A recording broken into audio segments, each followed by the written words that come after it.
Bom dia a todos. Que a paz que excede todo entendimento seja sobre as nossas vidas. Amém? Amados, estamos diante de um novo dia e é sábado. Que bênção, né? Que bom. Após uma semana de correria, uma semana de lutas, hoje o Senhor nos concede viver o nosso encerramento da semana. Alguns estão em casa. A vocês que estão em casa, eu quero dar uma recomendação preciosíssima. Você, meu amigo, você abrace a sua esposa e diga o quanto a ama. Você, esposa, abrace o seu esposo e diga o quanto ama o seu marido. Pais, abrace seus filhos. Filhos, abrace seus pais.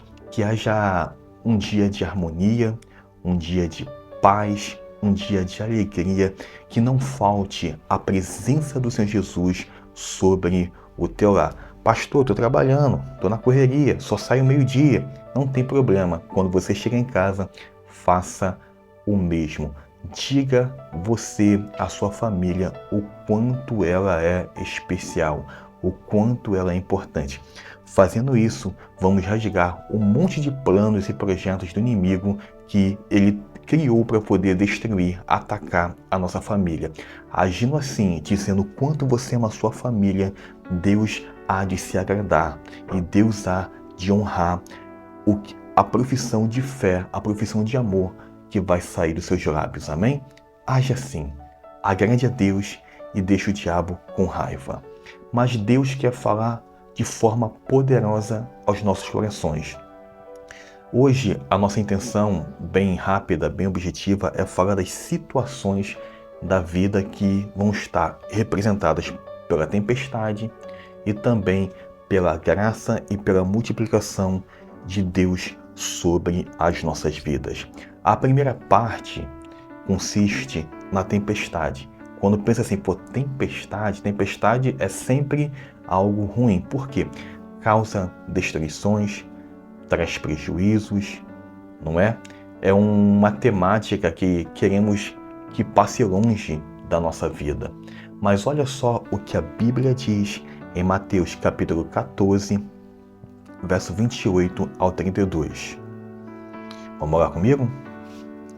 E respondeu-lhe Pedro e disse: Senhor, se és tu, manda-me ter contigo por cima das águas. E ele disse: Vem. E Pedro, descendo do barco, andou sobre as águas para ir ter com Jesus. Mas, sentindo o vento forte, teve medo. Marca comigo essa parte aqui. Medo.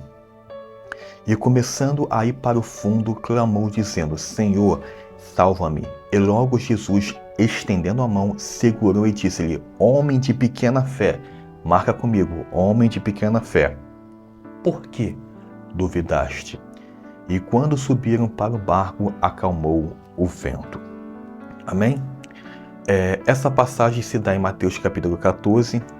Mencionamos aqui do verso 28 ao 32, mas toda essa passagem que aborda a tempestade vai do verso 22 até o verso 36.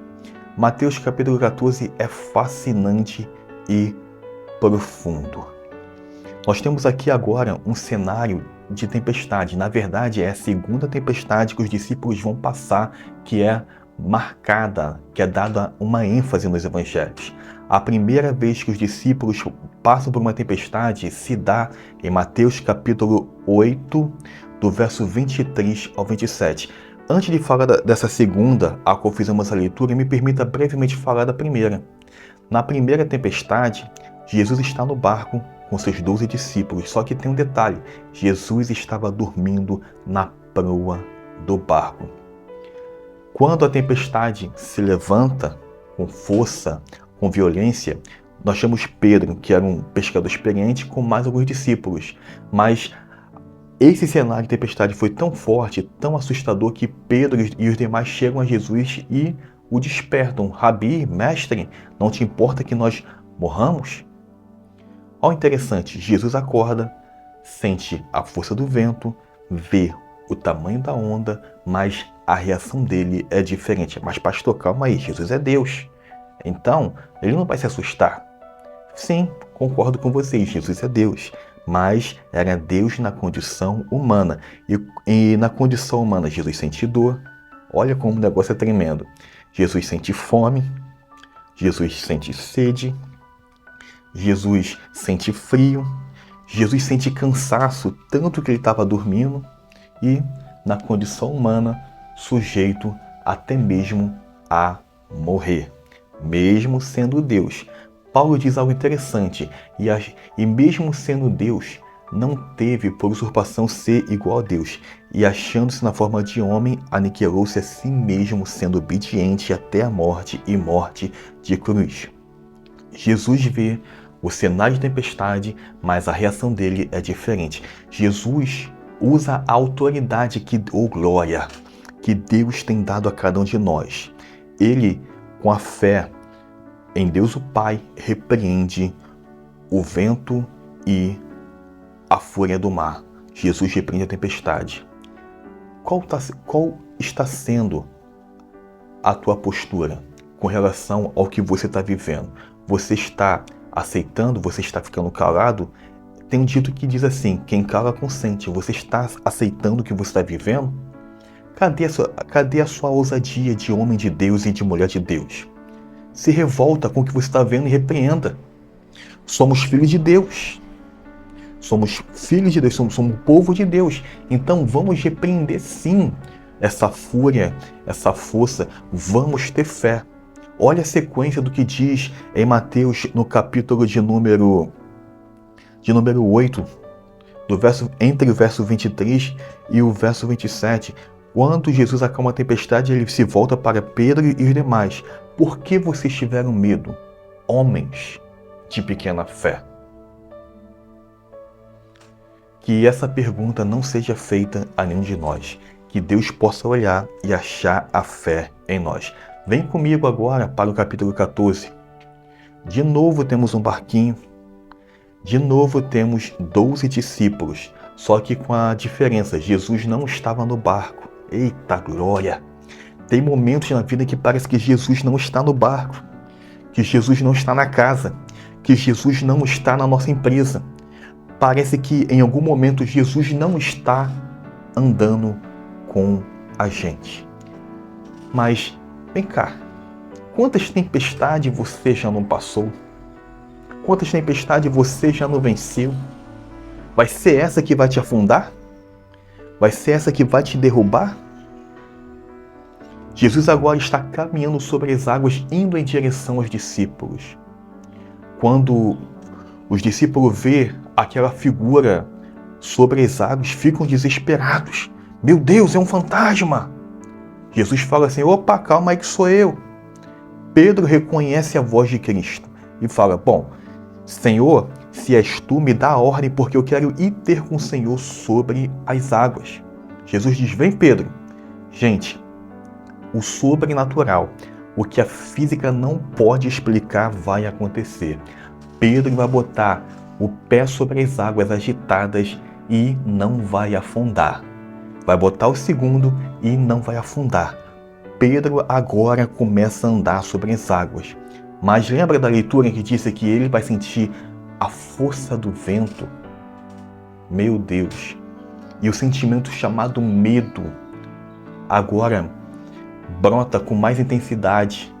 E Pedro perde o foco de Cristo. Eita! Sabe por que muitas pessoas estão afundando? Porque estão perdendo o foco do Mestre. Não tire o olhar de Jesus. Se você tirar o olhar, você vai começar a afundar. Você vai ver o anão que vem para te assolar se transformar no gigante Golias. Você vai ver um probleminha desse tamanho se tornar um problemão. Então não podemos perder o foco do Mestre. Temos que continuar olhando para Jesus, autor e consumador da nossa fé. Pedro começa a afundar porque o medo começou a dominá-lo. Não deixe o medo te dominar. Não tenha medo da porta fechada. Não tenha medo da enfermidade. Não tenha medo dos planos e projetos do maligno sobre a tua família. Confie em Deus. Continue olhando para Deus. Não é tempo de parar de buscar. Não é tempo de parar de orar, é tempo de continuar confiando no poder e na graça de Deus. Pedro começa a afundar e Pedro também começa a clamar: Senhor, salva-me.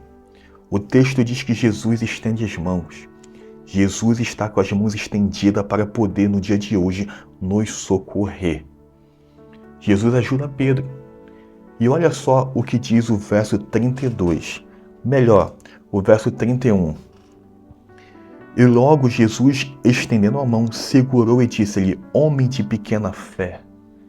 Que hoje Jesus não diga isso de cada um de nós. Não nos chame de pessoas de pequena fé. Por que duvidaste? E quando subiram para o barco, acalmou o vento.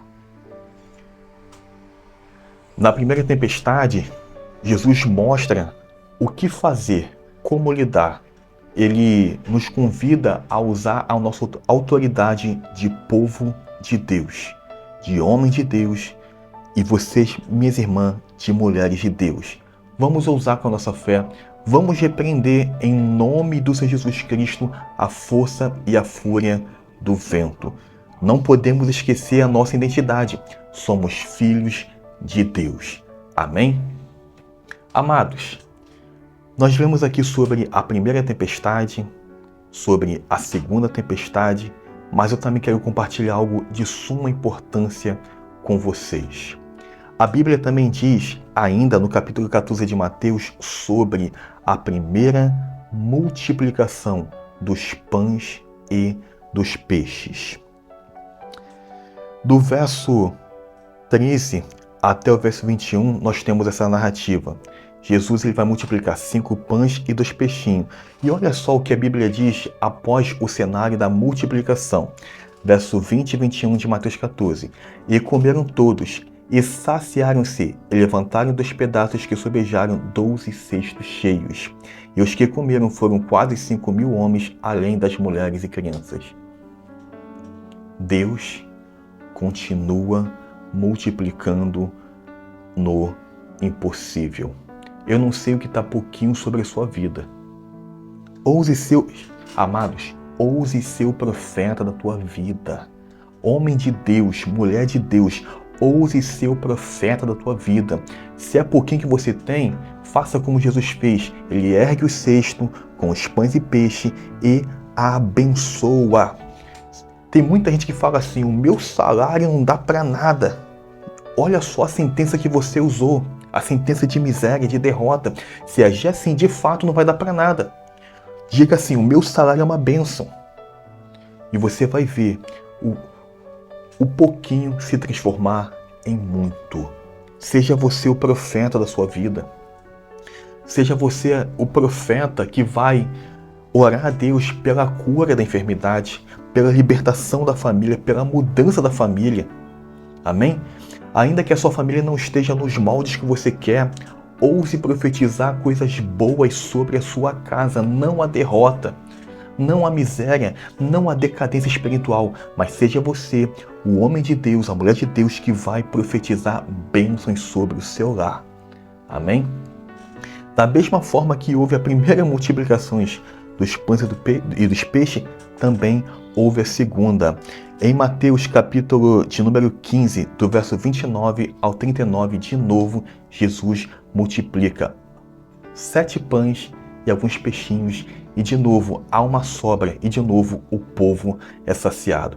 Enquanto eu fazia esse pequeno esboço, Deus me fez ver o seguinte: da primeira tempestade para a segunda foi um trajeto curto. Da primeira multiplicação dos pães e peixes para a segunda foi um trajeto curto. Ou seja, na nossa vida vamos ter os nossos momentos de desafios, de provações, mas também de resposta de Deus. A nossa vida ela é marcada assim. Amados, antes de entrar no momento da oração, tem 2 versos na Bíblia que eu não posso negligenciar, né? É uma responsabilidade pastoral. Eu tenho que sim falar sobre eles bem rapidinho. Em Mateus capítulo 6, verso 34, Jesus diz assim: não andeis preocupados com o dia de amanhã, porque o dia de amanhã vai cuidar de si mesmo. Essa parte me chama muita atenção. Basta a cada dia o seu mal. O dia mau é inevitável. Enquanto estivermos nesse mundo, estamos sujeitos a passar pelo dia mau. Mas olha só o que a Bíblia diz em Efésios, no capítulo 6, verso de número 13. Diz assim: quer vencer o dia mau? Quer vencer a tempestade? Não quer se desesperar quando o cenário está pouquinho? Efésios 6,13. Portanto, tomai toda a armadura de Deus, para que possais resistir no dia mau, e havendo feito tudo, ou passado por tudo, ficar firme. As tempestades sempre vão fazer parte da nossa vida. Da mesma forma que a graça de Deus também. Nós lemos aqui sobre 2 tempestades e também sobre 2 vezes em que Deus multiplicou os pães e os peixes. Eu não sei qual é a tua realidade, mas não se esqueça, tem um Deus que segue no controle de tudo. Amém? Amados, não deixe de botar o seu nome nos comentários, bote o seu nome, o nome da família. Ainda hoje quero botar o seu nome aqui e estar orando por vocês. Amém? Que em Deus tenhamos um sábado abençoado. A você que está em casa, que seja um sábado de bênçãos. A você que está no trabalho, a mesma coisa, que tenhamos em Deus um sábado de bênção. Oremos então. Pai, nós queremos te louvar pela tua graça, pelo teu amor, pela tua bondade, Senhor, porque até aqui o Senhor tem nos ajudado. Senhor, conceda ao teu povo um sábado abençoado. Aos que estão em casa, um sábado de harmonia, um sábado de alegria, um sábado prazeroso.